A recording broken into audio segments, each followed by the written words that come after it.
Today Viktor Petrik got official recognition. In St. Petersburg Radium Institute, his inventions received most positive recommendations. We have already told you how Petrik's plant transforms radioactive water into drinking one. The invention was tested near Chelyabinsk at lakes polluted by radioactive waste. The director of Radium Institute keeps promising developments under secure control. Behind a 1-meter width door, there starts the real science. St. Petersburg genius inventor Viktor Petrik is trying to interpret his technology into simple terms. This invention is phenomenon of formation of carbonic nanostructures at co-destruction of compound carbonic compositions. At the institute, founded by Lenin's decree, which is now one of the most authoritative Russian institutes dealing with radiation problems, Petrik's technology was tested under microscope. The results were too unbelievable to believe. Nanofilters clear out radioactive nuclide of strontium from water and transform contaminated water into drinking one. On the surface, it looks quite nice and serene, beautiful lake and all the scenery, but it is so only for people who don't understand that there is death all around. Techin Lake's cascade in Chelyabinsk region is a living victim of arms race. Here there was radioactive plutonium waste storage, but now we know that this water can be saved using nanotechnologies. Technology based on brand new nanotechnological principles has proved to work. The plant tested at almost secret mode on the 11th reservoir of Chelyabinsk region has already aroused quite an interest on the West. There are also a number of radiated lakes. There is no analogy to such a nanotechnology in the world. It's absolutely an original technology. During VIP guest's visit, the scientists didn't take the risk to run radioactive experiments and just presented the unique installation at idle mode. The installation that was tested at the 11th reservoir has purified the water there, but become radioactive itself. That is why the head of Russian nuclear industry and Duma speaker, Mr. Grislov, sees its analog instead. The scientists hope that this achievement will not get lost in bureaucratic lobbies. This installation allows to clean water from liquid radioactive waste, which contains 2,500 till 3,000 becquerels per radiation liter, to the non-interventional level, 1 becquerel per liter. Encouraged by such high-ranking support, the ingenious inventor from St. Petersburg takes promise for new breakthroughs, for example, cyclotron with nanonuclides for nuclear medicine. Nikita Anisimov, Anatoly Vaskin, Vladimir Tukushitelь, NTV channel, St. Petersburg. Nanomaterials allowed us to get structures that comply with output standard, which is 1 becquerel per liter. You can see the results which we have achieved. The technology does work and its perspective.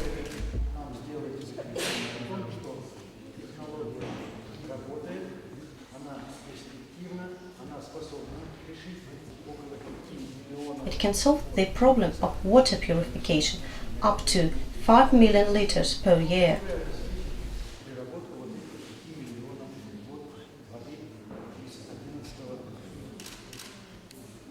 What are your anticipations? To what extent the technology can be realized?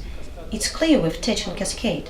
As far as I understand, you and Mr. Petrik have tested the same technology on waste produced by the State Institute of Chemical Industry. This means we can also purify the Institute's residues as well, doesn't it? No problem, we can clean tritium, 100% yes. We have all the required certificates for this case, and you have seen them.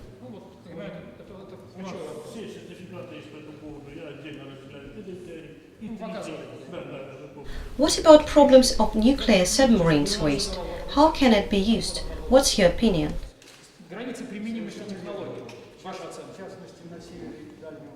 For example, on the North and Far East there is a lot of waste of that kind, and I think this technology can be applied there.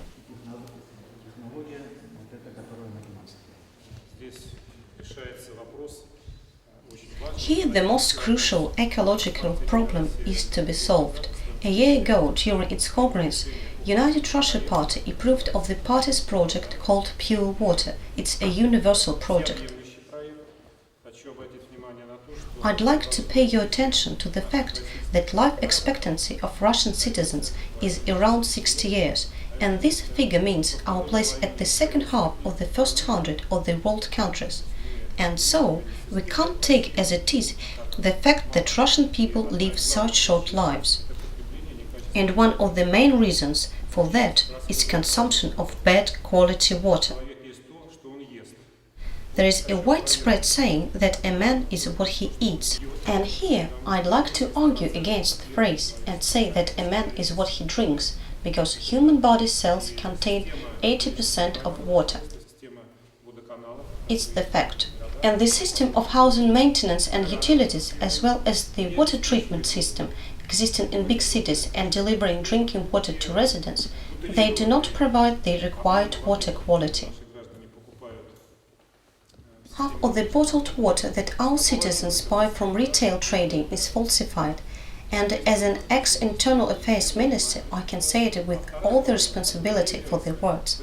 I know the situation, and the second half, which is not falsified, it doesn't comply with the standards and laboratory analysis, and so they cannot be qualified as ideal drinking water.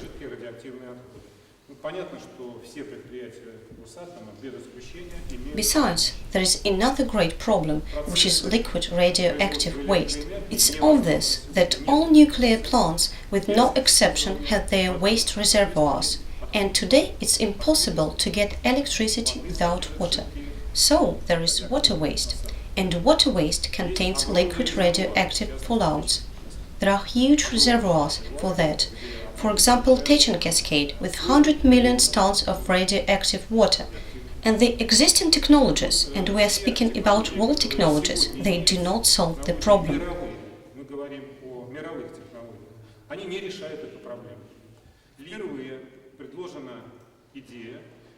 For the first time, we have got a tested idea of purification of liquid radioactive waste at industrial scale and at reasonable costs.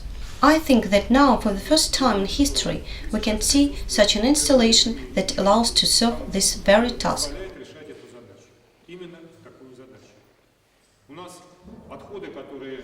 The residues that we are to purify are strontium-90, cobalt-60, cesium-137, europium-152, 154 and 155. They are the radionuclides which are radioactive and which are contained in water. All this is really purified to the level of maximum allowable concentration according to our standards. There is a term, non-intervention level, which is the level of purification of water used as drinking one.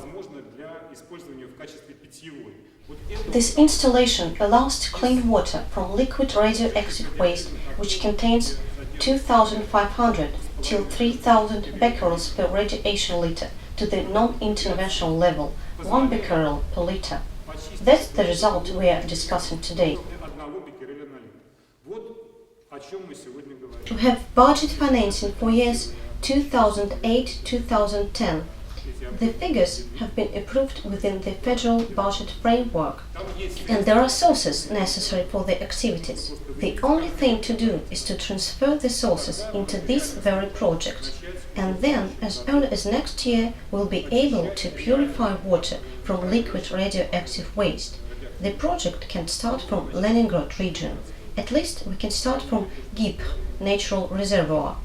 Unfortunately, this reservoir is quite close to St. Petersburg itself, and I think that everybody is interested in purifying the reservoir, and now we have such a possibility.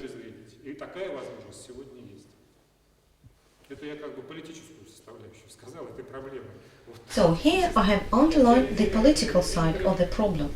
As for filters, reactors, electrical processes, it's better to ask Mr. Petrik and Mr. Romanovsky, though I also know what and how is going on here. You do know. I'd like to say that nanotechnologies allow to do what is demanded at the required scale. As for the method, it's well-known electrochemical method. but here it served to the totally different function, and only because of the fact that the electrodes are pressed from nanospinels. And only this makes it possible to achieve the results. For the caverns, we have built production giving out 85 kilos of nanometals per day, so we have elaborated all the necessary procedures to work at production scales. Мощностью до 85 кг в сутки нанометаллов. То есть даже эта часть нами полностью освоена, чтобы масштабно подойти вот к процессу. And to change filters, of course, using nanomaterials. Pay attention, we expect something unbelievable from nanotechnologies. And now we can check if our expectations are right or wrong. This material has been tested in the US. In a governmental US laboratory, it was compared with the best American sorbent jack, produced from coconut. For its absorbent capabilities, my material is 350 times more capable than all the other best materials ever produced in the world. And so I have built a plant with its today capacity of 300 tons, which will solve the problem of liquid radioactive waste not only in Russia but in other countries as well. So it's not just pure technology, but it has all the facilities for its overall implementation. Petersburg is a really important center. Let me remind you of the fact that you are now at a quite unique institute, where all the Soviet nuclear industry started from. The institute is 85 years old, and nuclear industry is 62. From here, radioactive material started from, as well as Soviet school, which would later produce nuclear shield of the country.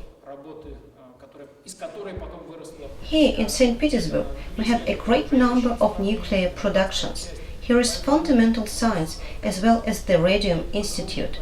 Quite near, there is nuclear station and all the Sosnovo Bor complex, which works for military programs, as well as fundamental and practical projects. Just look, what great job we have done so far. First, there was just an experimental installation that worked with a few liter scale at laboratory, and this spring we, with Mr. Grislow, discussed real implementation of the project in existing radioactive waste reservoirs. That's why we signed a contract with the Radium Institute this summer and installed the plant on Techinsky cascade in Chelyabinsk region and put it into real conditions. Заключили этим летом контракт, по этому контракту Виктор Иванович вместе с Радиовым Институтом смонтировали установку в реальных условиях на Течинских каскадах, здесь прям фотографии. The results are so that now we can drink this water, accepting the background radiation from the lakes.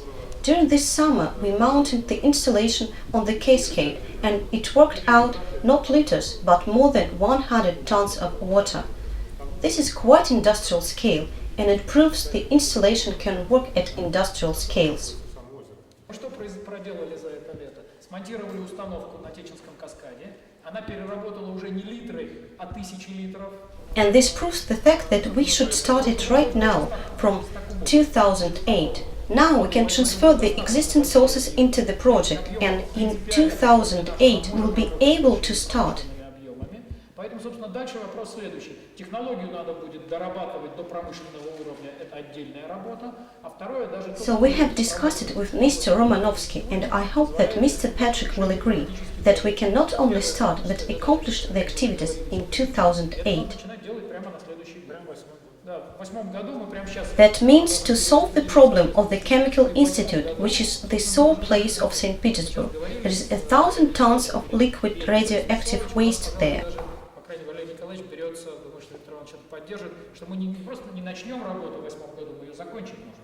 Such a plant will solve the problem in 3-4 months' time. And then we can speak about the fact that this installation is very mobile and there is no need for a fixed station.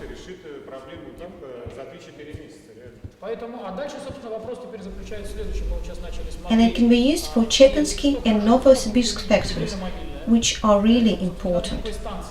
And here also comes the problem of nuclear submarines waste. So we speak about Northwest region. Одно из точек, может быть, это хвостохранилище у нас есть у заводов по производству ТВЛ, это Чепецкий завод, это Новосибирский завод, где есть хвостохранилища, в которых, в общем, возникает проблема жидких дренажных отходов. Поэтому это тоже важная вещь, чистка. Ну и то, о чем Виктор Иванович говорил, надо будет внимательно посмотреть по переработке по подводным лодкам. A few years ago, the Russian atom received a task to utilize atomic submarines waste. Поручено несколько лет назад взять на себя координацию программы по утилизации атомных подводных лодок.